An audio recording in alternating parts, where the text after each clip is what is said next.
This afternoon at 1:30, host Bob Carbert visits the British farmer and his organization on Country Calendar on Channel 6, Toronto.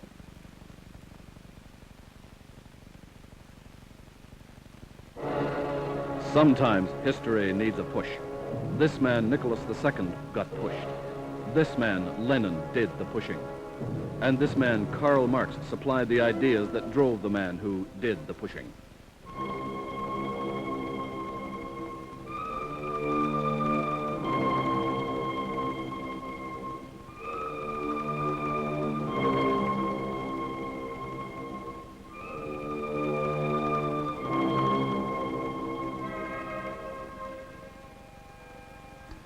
A 100 years ago this year, when Canada was born, it was essentially an easy delivery, attended by civilized gentlemen.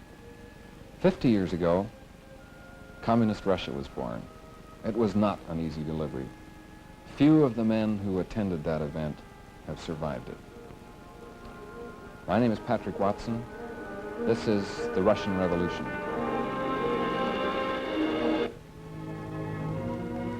This is the world that God made.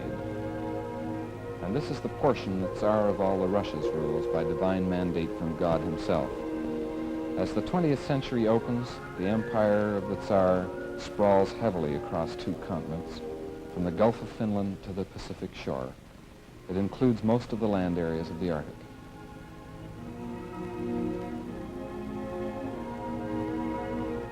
It stretches southwards into deserts bordering on Turkey, Persia, and Afghanistan.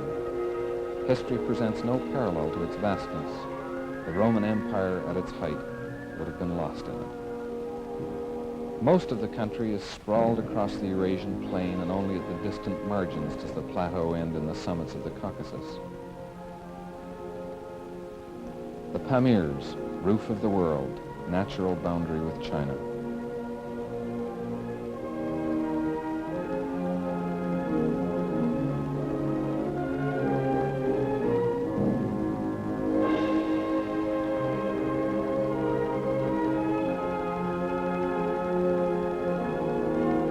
The steppes present few obstacles to wind and drought, and few to migrant hordes and marching armies.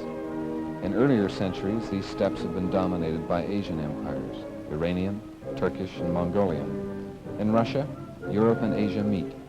Throughout its history, both East and West strive for its soul. The Mongol invasion is the last of a long series that have swept across the plain. Vikings, Poles, and Teutonic Knights from the west, Greeks, Turks, Persians from the south, Khazars, Kalmucks, and Tartars from the east. Each new invasion scatters the settled civilizations and leaves successive deposits of race and custom.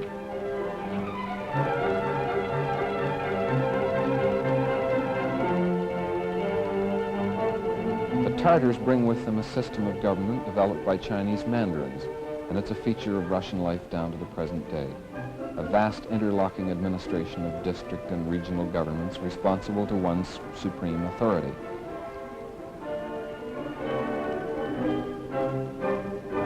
Still, it permits an easy tolerance of the Byzantine heritage come to Russia from Constantinople.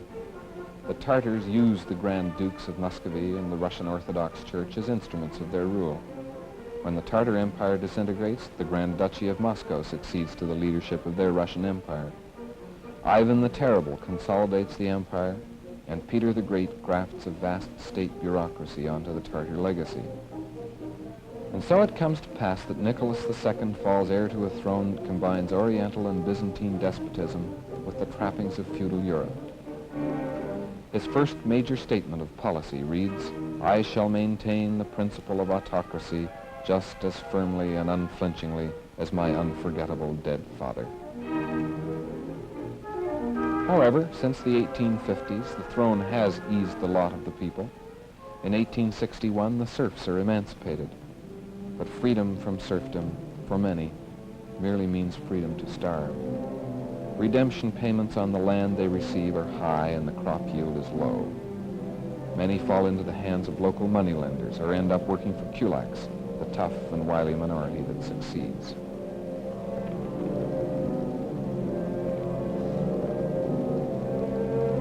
Isolated from the people, the Tsar and his family live a life of curtained solemnity.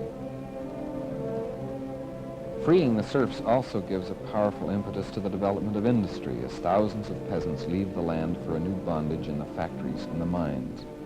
Minister of Finance Witte encourages state investment to help rapid industrial growth. But Russia is still far behind Western Europe, and the benefits rarely trickle down.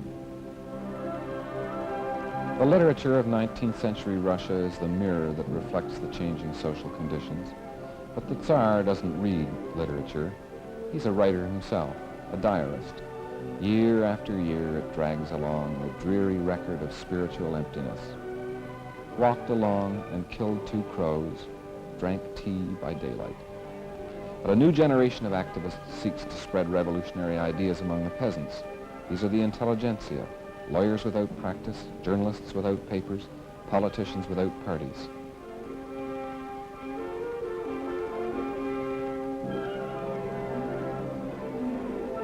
They idealize the narod, the people. They see in them a uniquely Russian solution to the ills of society. To go to the people is the slogan of these young narodniki. To educate, agitate. They reject the European solution of capitalism. They see in democracy only a cloak for business domination. To them, the peasants are socialist by instinct and revolutionary by tradition. But the peasants refuse to play out their role. They trust their dear father Tsar. And in many cases, they turn the narodniki over to the police. When Peter the Great westernized Russia, he did so by fiat from on high. In so doing, he split the soul of Russia. He divided the westernized nobility from the people. He divided the old believers from the state church, the Slavophiles from the westernizers. One group of radicals, the Narodniki, had sought a Russian solution and failed. In contrast, another group favors a Western European solution propounded by a man named Marx.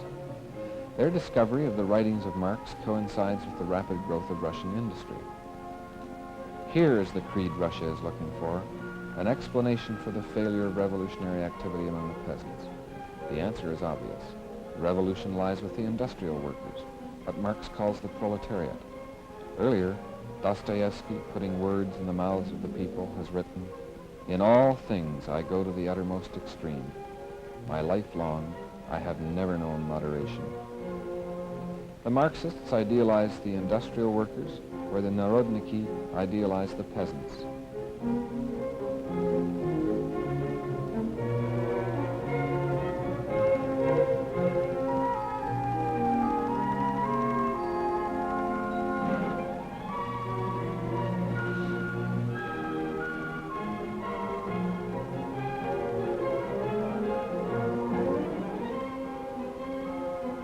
The Marxists confine their revolutionary and organizing activities to the workers of Moscow and Petrograd. When later Lenin would succeed, it would be only by fusing the mass of the peasantry with the proletarian vanguard.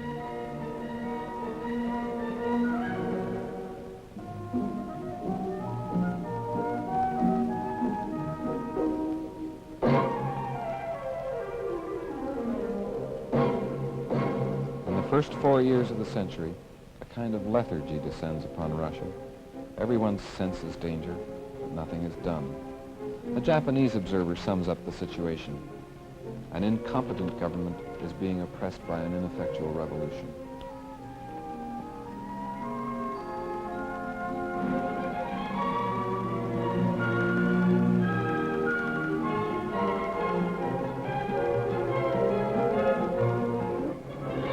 War with Japan solves the Russian dilemma. The Tsar's dreams of extending the benefits of his rule to Manchuria are sunk with his fleet.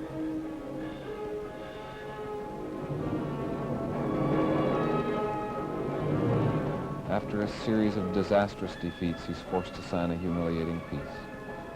Soldiers drifting back from the front spread unrest in the cities, and slowly and inexorably the revolutionaries and the Tsar come into open conflict. It comes to a head in Petrograd, and ironically enough, the very thoroughness of the police apparatus brings it about. Sensing the unrest of the workers, the Tsar's secret police, the Okhrana, had formed unions among the workers which were supposed to act as safety valves.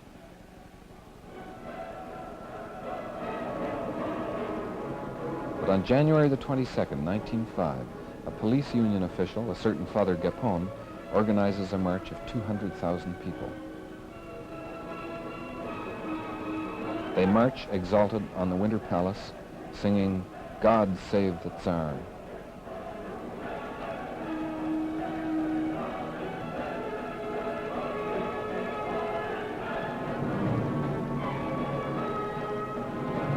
But the Tsar isn't at home. At 20 yards, they are met by the palace guard. More than 500 are killed. Thousands are wounded.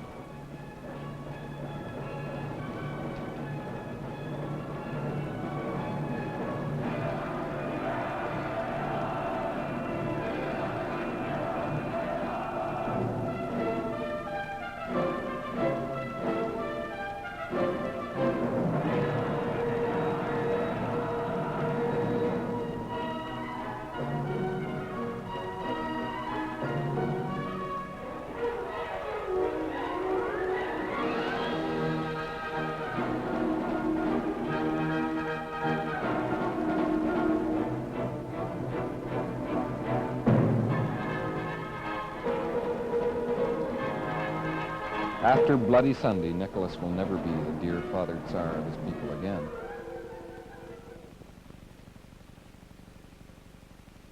But the Cossack troops were still loyal to the Tsar, and they helped him survive the crises of 1905. Still, he was forced by mounting unrest and citywide strikes in Petrograd to make certain concessions. He agreed to the formation of a Duma, a parliament, but he merely wanted to use it as a rubber stamp for his decisions. And when the first Duma demanded land reforms, he dissolved it by surrounding the building with troops. However, land reforms were forced through by another tougher prime minister, Peter Stolypin, who also canceled redemption payments on the land and made arrangements for the peasants to own their own land outright. Stolypin wanted to set up a new class of peasant landowners, and a succession of good harvests helped him with this work. Another organization developed out of the 1905 disorders, although it didn't last too long. It set a pattern that was to be followed later. This was the Strike Committee of the Workers of Petrograd, which developed into a central council, a Soviet. It acted as a military headquarters for the workers in the strikes of 1905, and although Nicholas quickly suppressed it with the aid of his troops, he didn't suppress the idea. 1906 to 1914, the balance sheet shows repression, sprinkled with a few gains. Economic conditions improved, the budget was balanced, investments increased, the rail network was expanded. And even Lenin noted the danger to the revolution of this continuing reform, but he needn't have worried. Stolypin was assassinated, and in place of his advice, the Tsarina's words were being more and more heeded by her husband. Although Nicholas was at the wheel, the Queen was the backseat driver, and she headed him on a collision course between 1905 and the revolution. The official statistics give a pretty clear picture of the way things were moving. After 1905, the number of men and women taking part in strikes each year drops from nearly 2 million to about 500,000 in 1907. 1908 figures down to 93,000. 1909 to 8,000. But by 1912, we're back up to 500,000, and by 1914, the total is climbing over the million mark again. And Nicholas is working on a plan to suppress the Duma altogether when the First World War breaks out.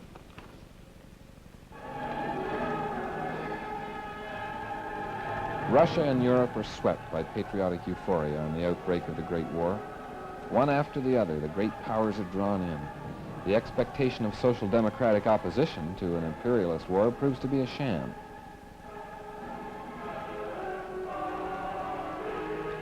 The socialists of Britain, France, Germany, and other countries support their governments. Of the foremost socialists, Lenin alone opposes the war.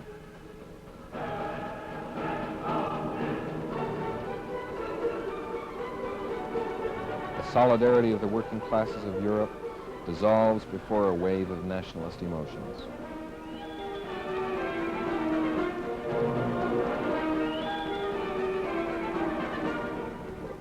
Brother fights brother, and the kings and emperors come into their own.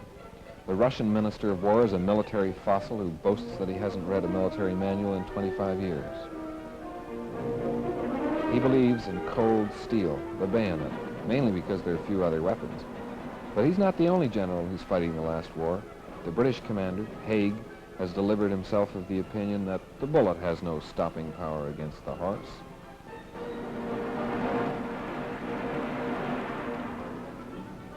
From the beginning, the Russian armies are launched on offensive after offensive. Soon they're advancing on a 500-mile front. Then the ammunition starts to run out. First artillery shells, then small arms ammunition. In some sectors, there's only one rifle for every 10 Russian soldiers, but there are plenty of Russian soldiers. First 1 million, then a second million will be called up before the slaughters to end. 15 million will be called up eventually. The Russian advance is halted at Tannenberg, and as the Germans under Hindenburg launch their counterattack, the dreadful attrition continues. Hindenburg, writing about this campaign, says this: In the Great War Ledger, the page on which Russian losses were written has been torn out. No one knows the figures, 5 or 8 million. We too have no idea.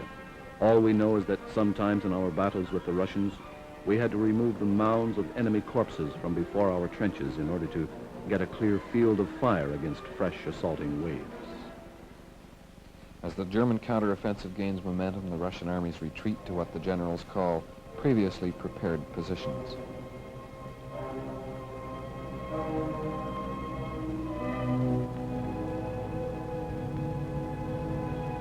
By the end of 1916, hundreds of thousands of soldiers are trickling home from the front. They've had enough. They don't stop at their previously prepared positions. They go all the way home.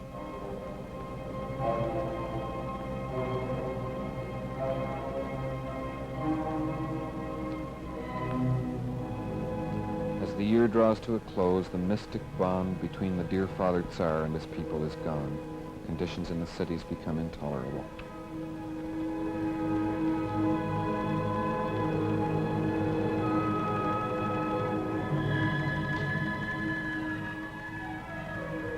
Looking for leadership at the top, the people see only corruption and Rasputin. His murder by Prince Yusupov suggests that even the aristocrats have had enough.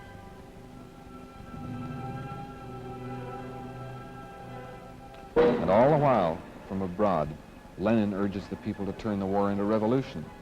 The generals, sensing the mood of the army, say they will support the Duma in a takeover from the Tsar.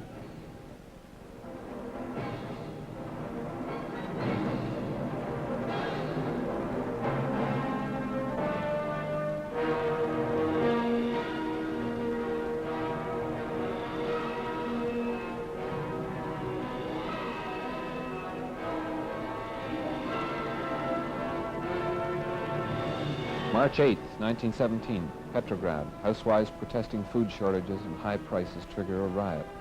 The army refuses to fire on the people. The revolution has begun.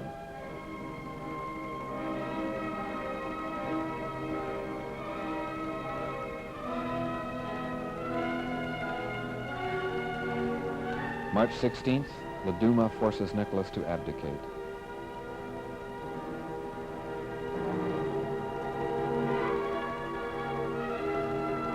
From the chaos, two centers of power emerge. A provisional government centered in the Duma, led by Kerensky. And the Soviet of Soldiers and Workers' Deputies. The Soviet is nearer to the mood of the masses, but doesn't want to seize power, and the two centers conclude a fragile and temporary truce. It's Kerensky who's the hero of the hour, the man who toppled the Tsar. And for a short period, he is the ruler of all of Russia. But to the Bolsheviks, he looks like this. They undermine their alliance with Kerensky, who clings to the notion that the people still want to win the war with Germany. On April 16, 1917, Lenin arrives at the Finland station in Petrograd.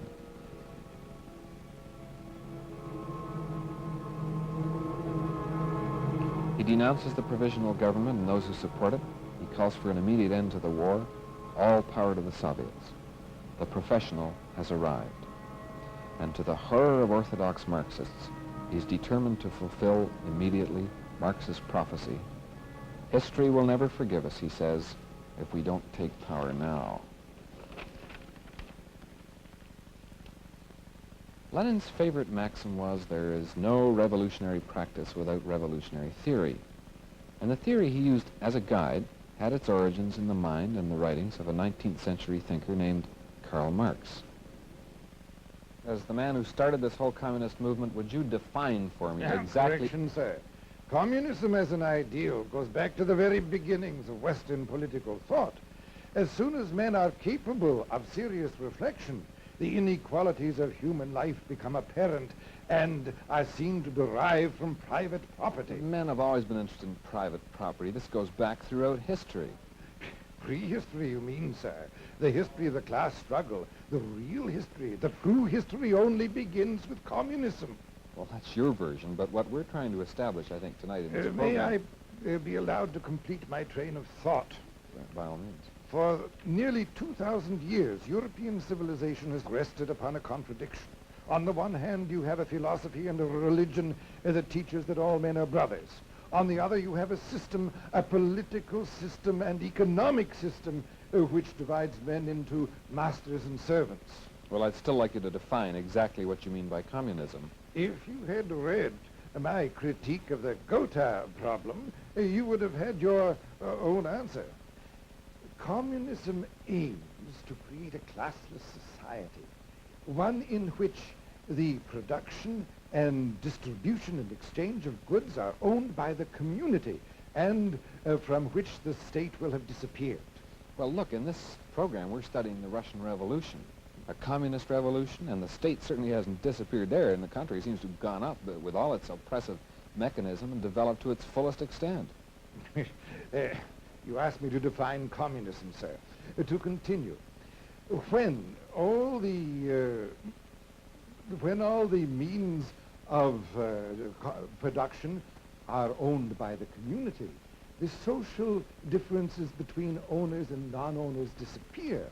The free development of the individual does not interfere with the free development of the community. And eventually the state, with its watchdog police function, can and will disappear.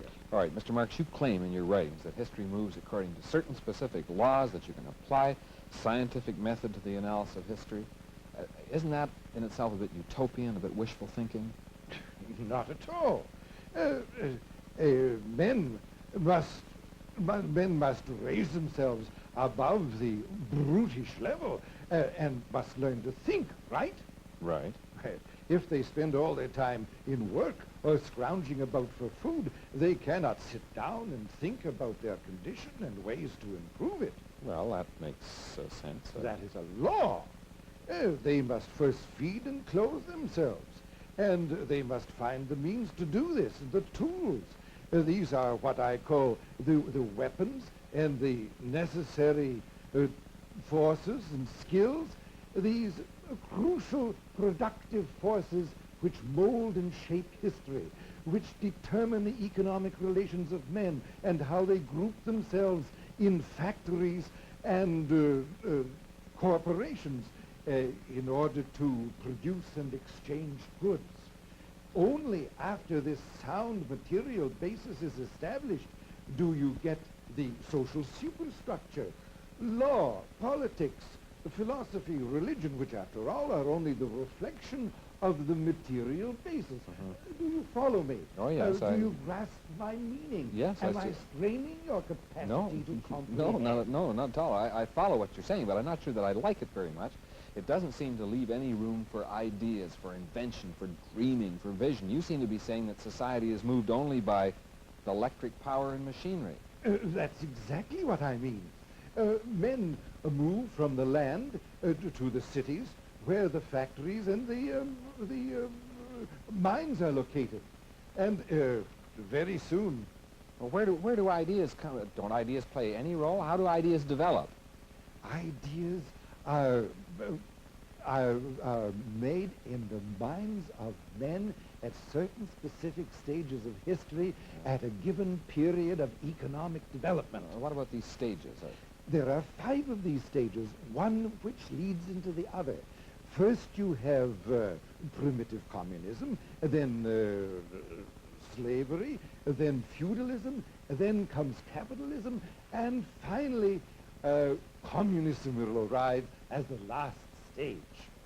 The end, eh? Well, but that seems very convenient from your point of view as a communist philosopher. But if history really followed your laws, why should it stop at communism? If one stage yields to another, why shouldn't it go on? Won't communism have its contradictions as well? No, because you see, capitalism is the only system up until now which has divided society into two classes. You have the exploiting owners of capital on the one hand, who become fewer and fewer, and you have the exploited proletarians whose lot becomes more and more miserable as their numbers increase. This goes on, and the workers finally understand what is happening and rise up and overthrow the whole system. As the final exploited class, they cannot emancipate themselves without emancipating the whole of society. Because they're the only ones left. I see, but why do you hate the capitalists and the bourgeoisie? Don't put words into my mouth, young man. I commend the early capitalists for breaking down the barriers of feudalism. But capitalists have now outlived their usefulness and have become obstacles to further progress, have become oppressive obstacles to further development. Well, what course of action then should you follow for further development? There are only two possible courses in history. Either you can oppose the process which heralds the new reforms, or you can assist in it, and the wise man will choose the latter course. But if it's all inevitable and beyond our control, why don't we just sit back quietly and wait for it to come along? Why do you have to mess up the world? Because, my boy, sometimes history needs a push. Men are reluctant to give up systems and institutions which they like and with which they are familiar. The workers must be made aware of their political destiny. The intellectual must lead. So far, the professors have only explored the world. However, the point is to change it. Say that again? Point is to change it.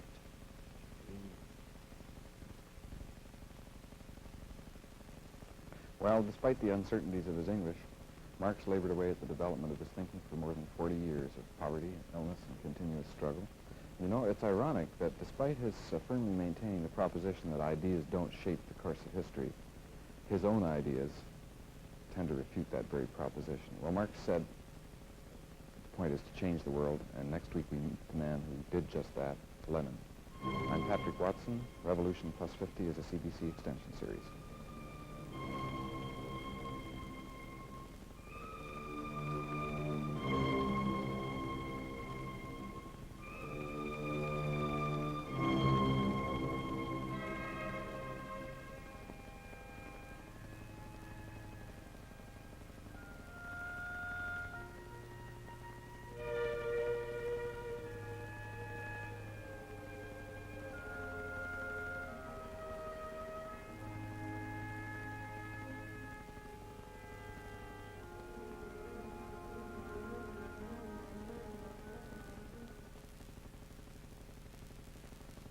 This is CBC Television in Toronto.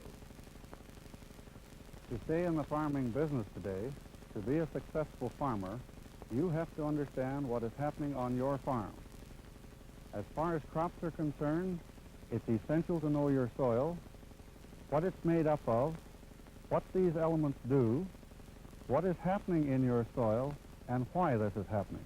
Your machines are more than metal and money. They're your servants to direct and use efficiently.